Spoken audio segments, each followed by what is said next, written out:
Hey guys, welcome back to the channel. So, got a few things going on with the 90 today. Let me lower the volume here. Did some preventative maintenance on it. For those of you guys that have never run braided lines before, they don't last forever. You know, being that the core is made out of rubber, especially you use them for fuel, like I do. I use it for fuel for my fuel system, and I use the braided line for the supercharger as well. But they don't last forever, especially in the Arizona heat. I've gone as long as 5 years with them and had luck, but I don't like pushing it so much because, you know, get to the track next, you know, have a fuel leak, and that happened to me before. So this time around, I went a little bit different. I was using the stainless steel braided lines, and this time I opted for the nylon. Wow, just grabbing the two, there's a substantial weight difference that you could feel, so maybe they'll shed some weight, a couple pounds off the car, but I did that today. So I did the fuel system, had to drop the tank, show you guys what I got going on here. So I'm running an Aeromotive A1000 pump. A lot of guys have beef with them, but I've never had any issues. I've ran their system since 2000, actually the same pump, and I've rebuilt it once. And the reason why it was rebuilt was because of the stupid mistake that I made. I found out, well, I stored the car and I put some fuel additive in it. Well, that stuff made it gunky, and so I had to have it rebuilt. But that's the inside of the car. But anyways, this is the right here, the A1000 pump that I run. This is my feed. Got a dash 8 going in there to the engine, and then a dash 10 going to the pump itself. A lot of guys run the sump tanks. That's something I should do in the future, but for the most part, she's been pretty good. Aside from that, oh man, it's just no fun. I think next time go around, I'll probably do the push lock system, since it's a lot easier. I mean, this stuff is not that bad to cut, actually. It's not like the stainless steel where you got to saw at it or whatever. This stuff cuts pretty easy, so who knows. But kept the same AN fittings that I had before. So they're the blue and red anodized. Gave it kind of a pretty cool look there, you could see. But I did that, had to made it up to my fuel rails here, you guys could see. I don't run a Y block. I should. A lot of guys run those, but I've been on this system for a while and haven't had any issues, knock on wood.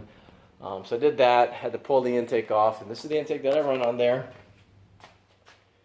Believe it or not, it is a Cobra intake that's been ported by the guru himself, Ben Alameda. If you guys don't know who he is, you guys should look him up.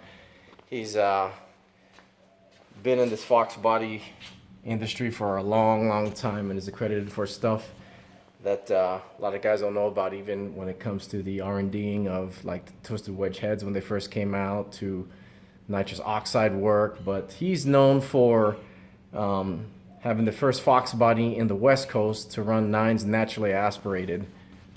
So 302, that is 302. He doesn't believe in power adders.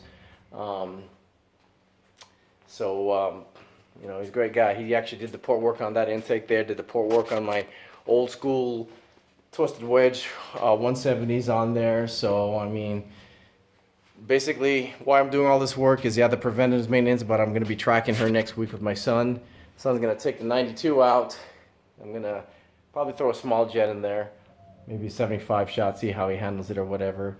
And see what she runs. Last time around this time of year, actually come May, yeah, beginning of this, around this time frame, density altitude in Arizona bites. So we see roughly around 4,000 DA, or 4,000 feet above sea level. And I think last year the best I pushed around that time frame was around a 1060 at a buck 29, 129 miles an hour. So I'm not changing anything out as far as the tune is concerned and the engine is concerned. I am doing some suspension work, so you guys stay tuned for that and what I'm going to be doing. But other than that, I do have to replace this radiator that I have there. I've had this radiator on the car for, it's one of the first mods I made when I got the car back in 90.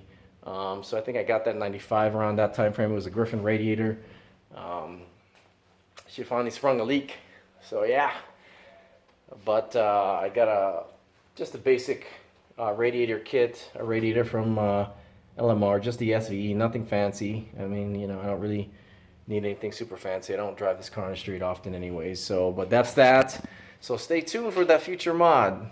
See what I'm gonna be doing to help hook with the 60 foot there. I mean, the average 60 foot that I was seeing with this guy post install of the new converter was averages about 1.5. So I'd like to consistently get her into the 1.4s. It'd be nice to hit 1.3s, but then I think my rear would be the next weak link, and that's something that I'm going to be modifying in the future too.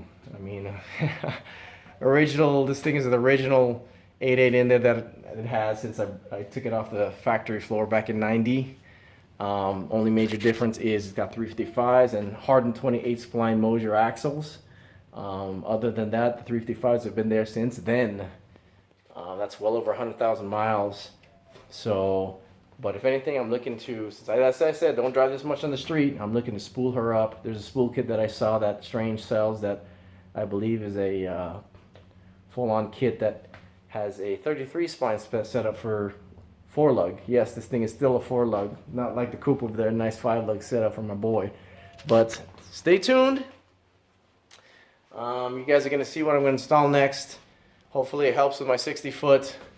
But yeah, a lot of people laugh about this Cobra intake here, but as I said, I've run consistent 10s with it. I know it is the bottleneck of the engine setup itself. I mean, 349, right? Basically with supercharger and all that. So I am looking at upgrading her as far as the intake is concerned, upgrading it. I'm actually looking at the Holley System Max 2. I know what your guys' opinion on that is. Some guys say, hey, just throw the box intake up there, but I don't really, cam setup on this guy, I don't really shift it that high. $6,000 is probably where I go to. Even at $6,000, she peaks at around 20 pounds of boost if the belt doesn't slip. I do have a cog setup for this guy that I used to run when it was a stick, and I took it out because every time I took it to the track, I'd toss that belt in between first and second because, you know, the tension between the two when you're shifting. But now it's probably better set up. I still have that cog set up. Now it's probably even better because it's a C4. But that thing was, the tooth count on that was, I think it was a 72 crank. I can't remember exactly what the pulley was, but I was like dialed in at 15 pounds of boost. And, you know, she did really nice. But anyways, stay tuned. Hope you guys have been liking the content of my videos. If you do, like and subscribe, follow along. Hopefully one day get this thing into the 9s. That's the ultimate goal. So, and it's probably ain't gonna happen until cooler weather comes back here in Arizona. You know, around the September time frame, October, around there, when most guys start garaging their cars for winter weather. That's our peak time here. Right now, it's just it gets too hot and it's miserable. You gotta wear a jacket on that, long pants, and it's 115 degrees out, and it's no fun whatsoever. I mean, it's fun to take some passes, but it's real hot. So stay tuned, like and subscribe. Thanks for stopping by.